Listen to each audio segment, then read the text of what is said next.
जय सनातन। हमारी आंतरिक शक्ति यानी कि हमारी आत्मा, विल पावर,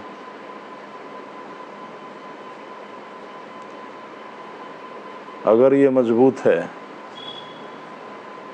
तो हमें आंतरिक तौर पे मजबूत रखती है। हर परेशानी में, हर समस्या में, कितनी बड़ी ज़िंदगी में कठिनाइयाँ आ जाएं, उन सभी में हमें अंदर से मजबूत रखती है। उसका सामना करने के लिए हमें प्रेरित करती है।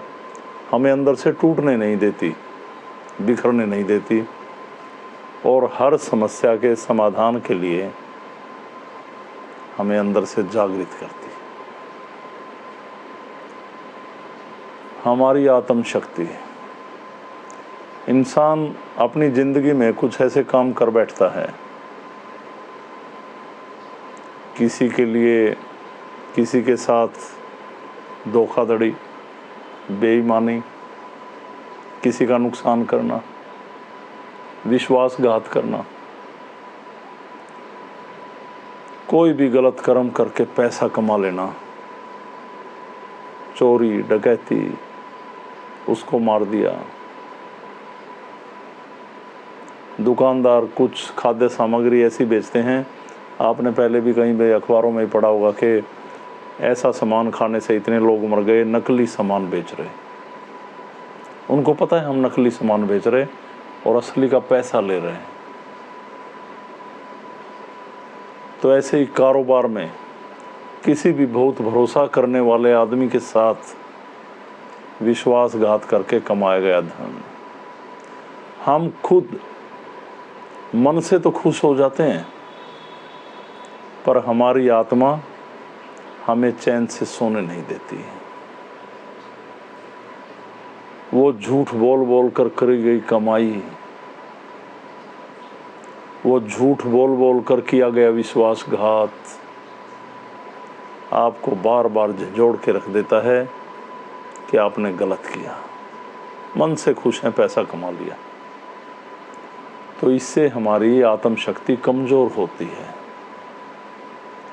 और कोई भी काम हम सत्य के पथ पर चलते हुए करें, मेहनत, लगन, जन कल्याण, दूसरों के लिए कल्याण की भावना अपने अंदर रखते हुए, किसी के दुख का सहारा बनते हुए, ईमानदारी से आप ऑफिस में कहीं भी लगे हैं, वो नेक कमाई करते हैं और लोगों को एक सच्चाई का मार्ग देते हैं। कठिनाइयाँ, संघर्ष कितना भी करना पड़े, पर आप सत्य से पीछे नहीं हटते, तो आप चैन की नींद सोते हैं और परमात्मा की कृपा होती है और आपकी आत्म शक्ति मजबूत होती है। मेरी एक बात को ध्यान से सुनना। सत्य हमें हमेशा निर्भय बनाता है और झूठ हमें हमेशा कायर बनाता है, और कायरता का मतलब है हम अंदर से टूट गए और हमारी आत्म शक्ति कमज़ोर हो गई। और आत्म शक्ति का कमज़ोर होना ही हमारे जीवन के लिए दुर्भाग्य का कारण है। अब आजकल जैसे आप देखते हैं कि किसी भी तांत्रिक ने किसी के ऊपर गलत चीज़ छोड़ दी। काफ़ी लोग अपने आप को लेके कॉन्फिडेंट हैं, मजबूत हैं, उन पे कोई भी गलत चीज़ अटैक नहीं कर सकती। उनकी विल पावर स्ट्रॉन्ग है, वो सत्य के मार्ग पे हैं, वो दुनिया के भले की कामना करते हैं, वो किसी के बारे में कोई गलत दिमाग में बात नहीं रखते, सबका भला चाहते हैं। तो परमात्मा भी उसका भला चाहता है, उसकी आत्म शक्ति मजबूत है, इसके लिए कारण उसके ऊपर कोई भी तंत्र क्रिया काम नहीं कर रहा। एक अंदर से टूटे हुए लोग, झूठ का बाजार जिन्होंने अपने अंदर बसा रखा है, परमात्मा की शरण में रहते हुए मुंह से कुछ बोलते हैं, अंदर कुछ है, ऐसे लोग अंदर से टूटे रहते हैं। इन लोगों के ऊपर सारी नेगेटिविटी, सारे विकार, कोई गलत क्रिया चौराहे से निकल जाए तब सभी प्रभावशाली हो जाते हैं, क्योंकि गंदगी में तो गंदगी आएगी ना। तो मेरा यही कहना है, सत्कर्म करते रहिए, ईमानदारी से जिए, और आप के ज़िंदगी के जितने पड़ाव बीतते जाएंगे, उम्र बढ़ती जाएगी, तो ज़िंदगी आपको नए नए सबक देगी, नए नए एहसास देगी, और आपको पता चलेगा कि जीवन में कोई आपका नहीं।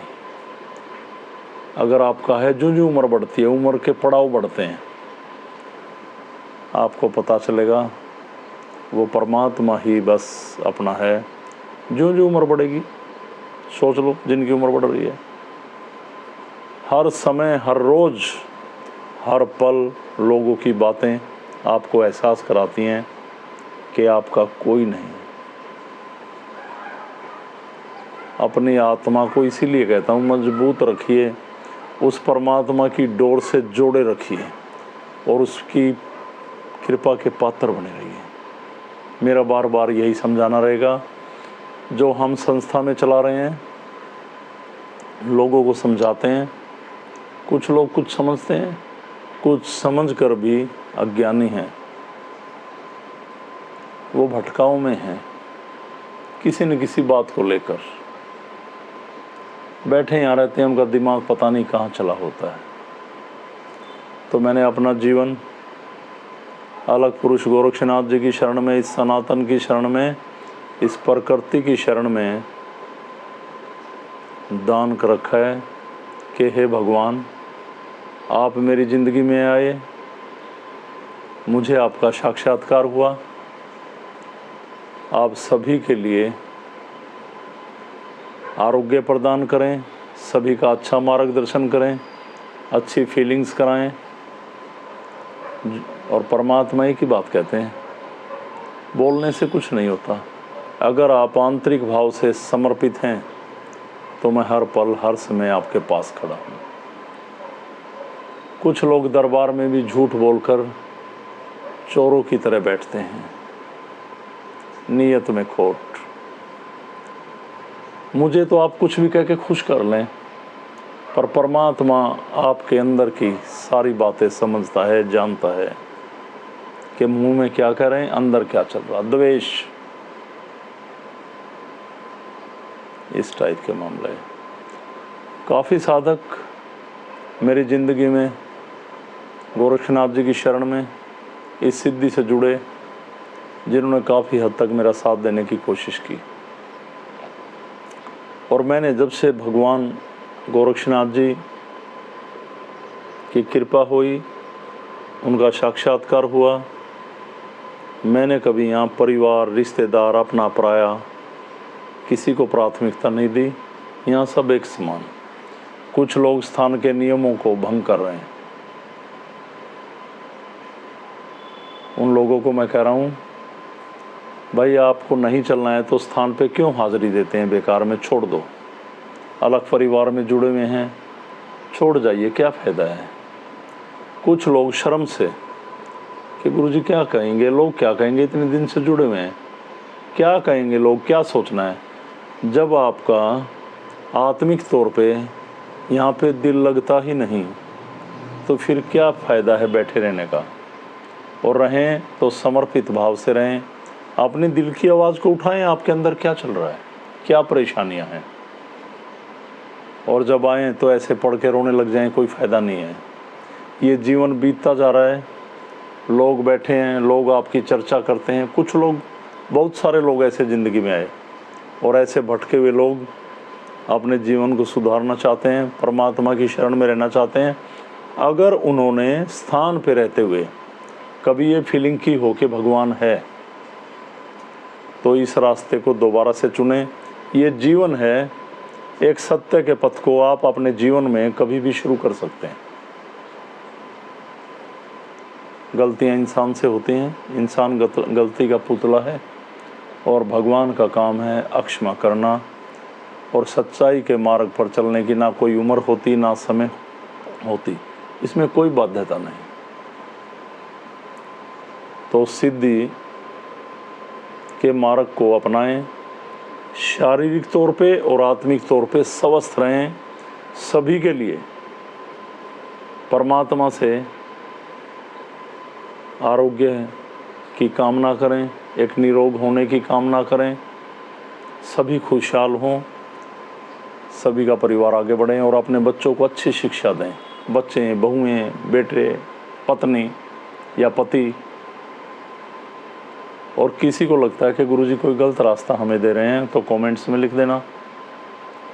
मैं थोड़ा ज़बान से सख्त इसलिए रहता हूँ कि लोग ज़्यादा प्यार की भाषा में भी दिक्कत पैदा कर देते हैं। दरबार हैं या हमारी बहन बेटियां औरतें आती हैं तो थोड़ा संतुलन बना रहे।